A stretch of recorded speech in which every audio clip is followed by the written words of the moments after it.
بسم اللہ الرحمن الرحیم۔ السلام علیکم معزز طلبہ کرام، آپ سب کیسے ہیں؟ آج ہم اصول الشاشی کے سبق نمبر 86 کو پڑھیں گے۔ آج کے سبق کا عنوان ہے اقتداء النص کی مثالیں۔ آج کی ہماری عبارت مثالہ فی الشرعیات سے شروع ہوتی ہے۔ آئیے سب سے پہلے عبارت پڑھتے ہیں اور اس کا ترجمہ کرنے کے بعد باقاعدہ سبق کی تفصیل کرتے ہیں۔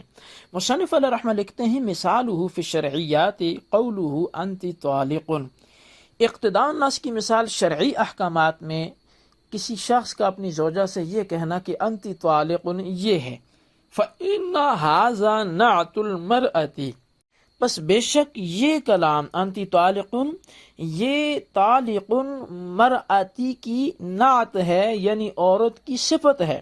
الا ان النعت یقتضی المصدر، مگر یہ کہ جو صفت ہوتی ہے وہ مصدر کا تقاضا کرتی ہے۔ فکان المصدر موجود، فکأن المصدر موجود بطریق الاقتداء، تو گویا کہ مصدر بطریق اقتداء کے یہاں موجود ہے۔ وَإِذَا قَالَ، اور جب کسی شخص نے کہا اعتق عبدك عنی بألف درہم، کہ تو اپنے غلام کو میری طرف سے 1000 درہم کے عوض میں آزاد کر لے۔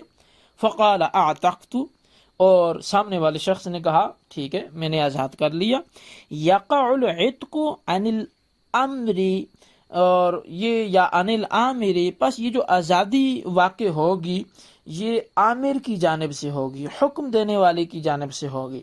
فیجب علیہ الالف، پس اس عامر پر جس نے کہا تھا میری طرف سے آزاد کر دو 1000 درہم دینا واجب ہو جائے گا۔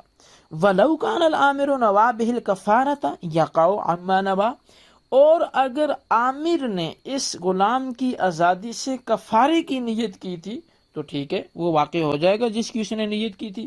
وَذَلِكَ لِأَنَّ قَوْلَهُ أَعْتِقْهُ عَنِّي بِأَلْفِ دِرْهَمٍ يَقْتَضِي مَعْنَى قَوْلِهِ بِعْهُ عَنِّي بِأَلْفٍ ثُمَّ كُنْ وَكِيلِي بِالْإِعْتَاقِ فَأَعْتِقْهُ عَنِّي، اور یہ سب اس لیے ہوگا کہ بے شک اس کا یہ کہنا کہ تو اس کو میری طرف سے 1000 درہم کے بدلے آزاد کر دو، یہ قول تقاضا کرتا ہے اس کے قول کی اس معنی کا کہ تو پہلے اس کو مجھے 1000 درہم میں بیچ، پھر تو میرا وکیل بن آزاد کرنے کے لیے، پس تو اس کو میری طرف سے آزاد کر لے۔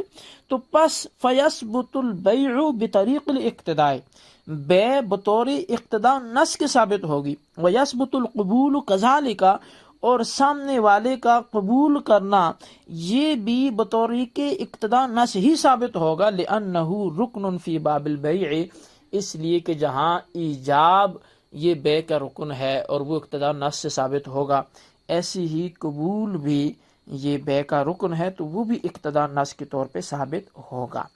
یہ تھی ہماری آج کی عبارت اور اس کا ترجمہ۔ اب آئیے اس کی وضاحت کی طرف بڑھتے ہیں۔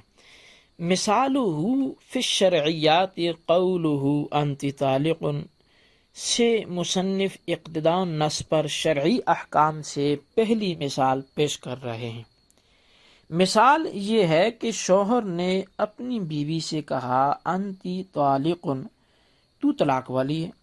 شوہر کا یہ جملہ انتی طالق اگرچہ جملہ تامہ ہے کہ انتی مبتدا ہے اور طالق سے پہلے امرات موصوف محذوف ہے، اور چونکہ طالق اس امرات کی صفت بنے گی، موصوف اپنی صفت طالق سے مل کر انتی مبتدا کی خبر ہو جائے گا اور مبتدا خبر مل کر جملہ اسمی ہو جائے گا۔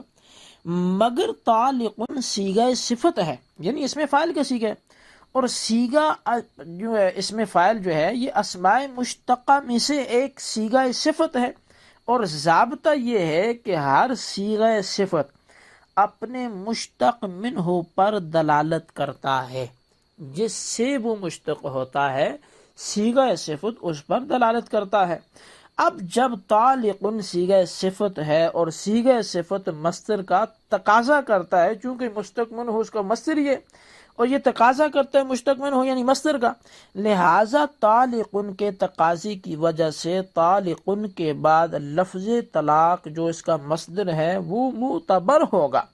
لہٰذا انتی طالق کہنا گویا کہ انتی طالق طلاقاً کہنا ہوگا، اس جملے میں انتی طالق مقتدی اور لفظ طلاق مصدر جو ہے یہ مقتدا ہوگا، یعنی طالق مقتدی ہے، یہ تقاضا کرتا ہے کہ میں صیغہ صفت ہوں اور میں جہاں ہوں گا تو میرے ساتھ جو ہے وہ میرا مصدر بھی ہوگا جس سے میں مشتق ہوا. تو اب یہ مقتدی ہے، لیکن کس چیز کا مقتدی ہے؟ وہ لفظ طلاق مصدر جو ہے اس کا مقتدی ہے، تو وہ مقتدا بن جائے گا. اب یہ پہلی مثال تھی جو اقتداء النص کے حوالے سے تھی. یہاں آپ یہ بھی کہہ سکتے ہیں، یعنی اعتراض کی صورت میں، جی کہ یہ کیا بات ہوئی، انتی مبتدا مونس ہے اور ساتھ جو اس کی خبر آ رہی ہے وہ طالقتن کے بجائے طالقن ہے، تو یہ تو موصوف صفت لیں یا مبتدا خبر لیں تو ان میں یہ مطابقت ہی نہیں ہے. حالانکہ یہ مطابقت تو ہونی چاہیے کہ مذکر کے لیے مذکر، مونس کے لیے مونس لفظ ہو. تو یہاں یہ مطابقت کا لحاظ کیوں نہیں رکھا گیا؟ تو اس کا جواب یہ دیں گے کہ نحوی ضابطہ یہ ہے کہ ہر وہ لفظ جو مؤنث کے ساتھ خاص ہے تو ان میں ایسے الفاظ میں جن کا اختصاص صرف مؤنث کے ساتھ ہو وہاں تانیث کی علامت لانا اور نہ لانا یہ دونوں درست ہیں. لہٰذا طالقن اور طالقتن دونوں بول سکتے ہیں. اسی طرح حائضن حیض والی یا حائضتن دونوں بول سکتے ہیں. حامل حمل والی یا حاملتن دونوں بول سکتے ہیں. اسی طرح دودھ پلانے کے لیے مرضعن یا مرضعتن دونوں بول سکتے ہیں. مطلب یہ کہ اگرچہ صیغہ مؤنث تائے تانیث کے ساتھ ہی ہوگا، لیکن چونکہ یہ الفاظ مؤنث کے ساتھ ہی خاص ہیں، وہی دودھ پلاتی ہیں، وہی حمل والی ہوتی ہیں، وہی طلاق والی ہوتی ہیں، وہی حیض والی ہوتی ہیں، تو الفاظ کا اختصاص کیونکہ ان کے ساتھ ہے، لہٰذا اگرچہ تائے تانیث نہ بھی ہو تب بھی ان کا لانا درست ہے. تو یہ ایک ضمناً بات تھی انتی طالقن پر کہ وہاں طالقتن ہو تو پھر بھی ٹھیک ہے اور طالقن ہو تو پھر بھی ٹھیک ہے. اقتداء النص کے حوالے سے مصنف علیہ رحمہ دوسری مثال پیش کر رہے ہیں، اور وہ مثال یہ ہے کہ اگر کسی شخص نے دوسرے آدمی سے کہا اعتق عبدک عنی بألف درہم، کہ تو اپنے غلام کو میری طرف سے 1000 درہم کے عوض آزاد کر دے، تو اس نے کہا کہ میں نے آزاد کر دیا. تو یہ غلام جو حکم دینے والا شخص تھا اسی کی طرف سے آزاد ہوگا. اگر آزاد کرنے والے نے جس نے حکم دیا تھا آزادی سے کسی کفارہ کی نیت کی تو اس کا کفارہ بھی ادا ہو جائے گا. اور عامر پر غلام کا عوض یعنی کہ جو اس کے 1000 روپے کے بدلے میں چونکہ اس نے بولا تھا آزاد کرو، تو وہ جو عوض ہے یعنی 1000 درہم ہیں وہ لازم ہو جائیں گے. اب عامر کا جو جملہ ہے اعتق، اس میں آزاد کرنے کا حکم ہے، اور عبدہ کا میں دوسری کی ملکیت کا اقرار ہے کہ تو اپنے غلام کو آزاد کر.